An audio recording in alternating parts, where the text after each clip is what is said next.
La résidence est un séjour au cours duquel l'artiste-auteur ou autrice va développer une activité de création, de recherche ou d'expérimentation en bénéficiant de la mise à disposition temporaire d'un lieu par une structure de résidence. En toute logique, l'artiste-auteur pourra ainsi bénéficier d'un cadre dont la vocation première sera de lui fournir les moyens humains, techniques et financiers de développer son activité de création.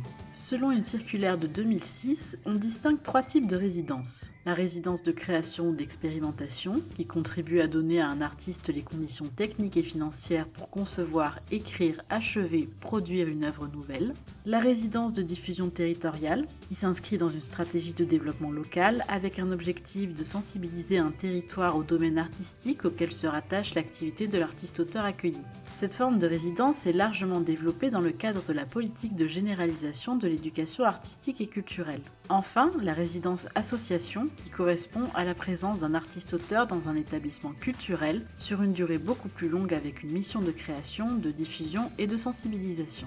La structure de résidence s'engage ainsi à mettre à la disposition de l'artiste-auteur des lieux et outils adaptés à titre gratuit, ainsi que les savoir-faire de son équipe de manière à accompagner l'artiste-auteur.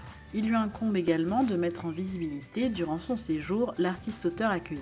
De son côté, l'artiste-auteur sera tenu à une présence effective au sein de la structure pendant toute la durée de la résidence. Il arrivera fréquemment que d'autres obligations lui incombent également, l'invitant alors à la plus grande vigilance avant de signer son contrat de résidence. Ce contrat pourra prévoir notamment des rencontres avec le public. Dans ce cas, son attention sera portée sur un principe important. Ces actions devront demeurer secondaires par rapport au temps global de la résidence. Il faudra aussi veiller aux dispositions contractuelles impliquant la mise en œuvre de ces droits d'auteur et plus largement du devenir des œuvres. Si le contrat de résidence prévoit une cession des droits de reproduction et ou de représentation, il faudra alors procéder à l'établissement d'un contrat de cession en bonne et due forme et prévoir une contrepartie sous forme de droits d'auteur. La structure devra rémunérer l'artiste-auteur sous forme de bourse de résidence, bourse à laquelle pourront s'ajouter d'autres rémunérations en contrepartie des rencontres avec le public ou en contrepartie de cession de droits d'auteur selon l'utilisation des œuvres. Avant l'entrée en vigueur du décret du 28 août 2020, il était prévu que les revenus tirés des résidences entrent intégralement dans le champ des revenus artistiques dès lors que deux conditions étaient réunies.